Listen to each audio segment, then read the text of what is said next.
Hi everyone and welcome to the channel. I am experimenting with AI and adapting Goosebumps books that were not created into episodes from the original 90s series. I've used Google Gemini here to create images and to help me create sort of a script for what an episode of Night of the Living Dummy #1 might have looked like if it were created with the original run of the Goosebumps TV series. And it's interesting because when I first started this sort of AI experiment to recreate the Night of the Living Dummy episode as an episode from the original series, when I put the prompt into ChatGPT and I said, hey, make me a script for the original Goosebumps series based on Night of the Living Dummy #1, one of the first things it said was, okay, we'll have to cut some stuff out because the episodes are only 22 minutes. So it cut out some characters. I've tried some other stuff too, some other books, and it's just completely cut out characters from it, or it changes the names of some characters, or it changes the way events unfold. I think it's taking into account things like how the show might have taken into account the budget, right? And they might have cut out more expensive CGI scenes or things like that. So I thought that was interesting that it actually took that into account as it was developing the script. And when I originally prompted Google Gemini to create the script, it wanted to do a 22-minute episode. So I felt like it cut too much out. I said, you know what, let's make it a 2-part episode, because I figured lots of the more popular books, like Haunted Mask 1 and 2, things like that, were given 2-part episodes that allowed them to be more fleshed out and include more events from the original book. I also noticed too, the first time I did this, it changed the ending. I went back in, I might after the video, I think, I might have a section where I kind of talk about the difficulties with using AI and with the prompts, and sometimes how it just kind of disregards what you're saying, or it remembers things from earlier prompts and integrates them into it. Like there was times where Slappy wasn't even in the scene, and I gave it a prompt, and all of a sudden AI would just put Slappy in the scene as well. So I thought that was interesting. I went back, I changed the ending a bit, I reread the ending, and I came up with a new prompt to make it more true to the original book, the way I remember it. So I had to reread it, but yeah, I thought that was interesting. But anyways, here's my first attempt at creating a Goosebumps episode from a book that was never adapted, with Night of the Living Dummy Parts 1 and 2. Night of the Living Dummy, Part 1 and 2. Part 1. Teaser. Exterior. Family neighborhood. Day. Sunlight filters through trees on a quiet suburban street. Sisters Chris and Lindy Powell, age 12, fraternal twins, race on bikes. Narrator. Voiceover. Sisters can be a lot alike, or nothing alike. But for Chris and Lindy Powell, something unexpected is about to come between them, and he's made of wood. Act 1. Interior. Powell House. Basement. Day. Chris and Lindy are exploring the basement. They search for costumes for a school talent show. Lindy, check this out. Lindy points to something sticking out of a storage crate.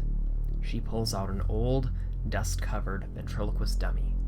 Brown hair, bow tie, painted smile. He looks creepy, but lifelike. Lindy continued. He's perfect. I'm calling him Slappy. Chris. Yikes. He gives me the creeps. Interior. Living room. Later. Lindy quickly becomes attached to Slappy, performing routines and impressing her parents and neighbors.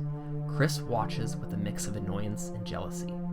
Mom. She's a natural. Chris. Voiceover. At first, I thought it was just a dumb puppet. Interior. Chris's room. Night. Chris tries to practice ventriloquism using a sock puppet. She gets frustrated. Her dad, seeing her struggle, gives her a large gift box. Interior, living room, day. A brand new dummy, an orange-haired version of Slappy, is being held by Chris. His name is Mr. Wood. Chris. Now we'll see who the better ventriloquist is. Act 2. Interior, school, talent show auditions day. Chris and Lindy both audition for the talent show. Lindy nails her routine with Slappy. Chris's act starts well until Mr. Wood suddenly speaks on his own, insulting the judges.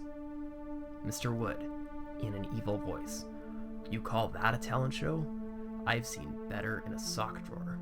The audience gasps. Chris is mortified.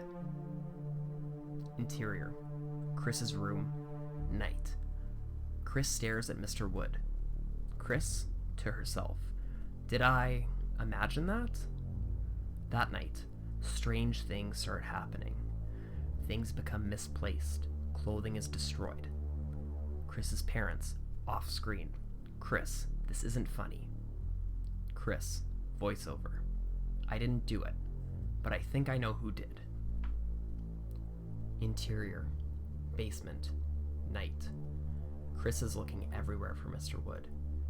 The only place she hasn't looked is the basement.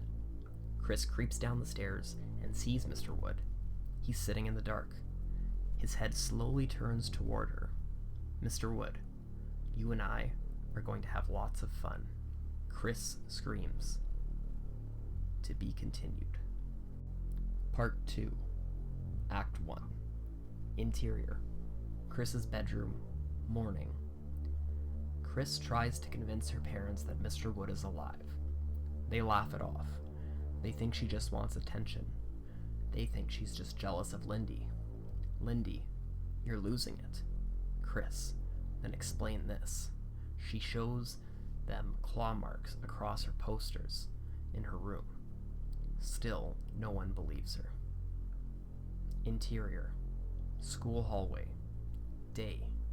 Whispers follow Chris through the hall after her disastrous audition. The hallway appears to be completely empty, but she feels as if someone or something is watching her. She walks past Lindy's locker, and it slowly opens up. Slappy tumbles out forward from the locker. He winks at her. She flinches. She looks again. She blinks. He's just the dummy again. She must have imagined it. Interior, Powell House, night. Chris finds something hidden in Mr. Wood's jacket. A piece of paper with strange writing on it. She reads it aloud. Chris, reading.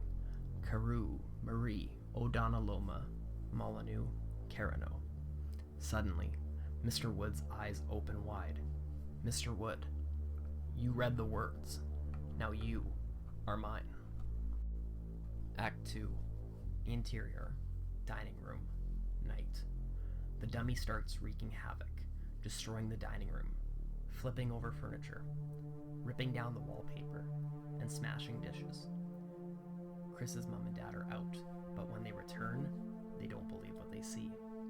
They still think it's Chris. Mr. Wood sits in the middle of his destruction. "Mr. Wood, you'll be sorry. I don't like being ignored." Chris and Lindy are forced to team up. They come up with a plan. When their parents go to bed, that's when they will begin. Exterior, backyard, night. Chris and Lindy attempt to get rid of Mr. Wood by burying him in the backyard. They dig and dig and dig, with only the light of the full moon guiding them. They think they have finally gotten rid of Mr. Wood. The next morning, he's back on the porch. He's muddy, but he's still grinning. Interior, school, lunchroom, day. Chris and Lindy whispered together in the lunchroom at a table. Chris, "I don't see Mr. Wood. I think it's safe to talk here." Lindy, "We have to end this. Tonight." Act 3. Exterior, Powell front yard. Chris and Lindy get home from school and see a note on the door. The note says, "Be back soon. running to the store. Hang out in the yard until we are back. Love, Mom and Dad.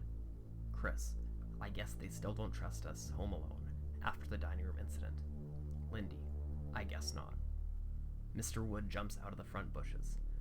Mr. Wood, do as I say, or your loved ones will suffer. Chris notices there's a big yellow steamroller next door working on the road. Chris lunges at Mr. Wood and grabs him. Quick, Lindy, grab his legs. She does. Lindy, what do we do with him? Chris, the steamroller will crush him. Chris and Lindy run in front of the steamroller and throw Mr. Wood in its path. He is turned to dust, and a strange green gas floats into the sky from under his crushed body. The Powell's parents get home shortly after and unlock the front door of the house. Chris and Lindy are relieved. Their lives will be normal again. The Powell parents go back to the car to grab the rest of the groceries. Chris and Lindy enter the house into the living room. They see Slappy sitting upright on the couch. Slappy, is that other guy gone yet? I thought he'd never leave. The end. And there you have it, my first attempt at adapting a book that was not created into an episode of the original Goosebumps series, with the use of Google Gemini. At this point in the video, I will put up some images of the failed attempts or things that didn't really work. Depending on how this video does, I might make some more adaptations of other Goosebumps books. Thank you for watching.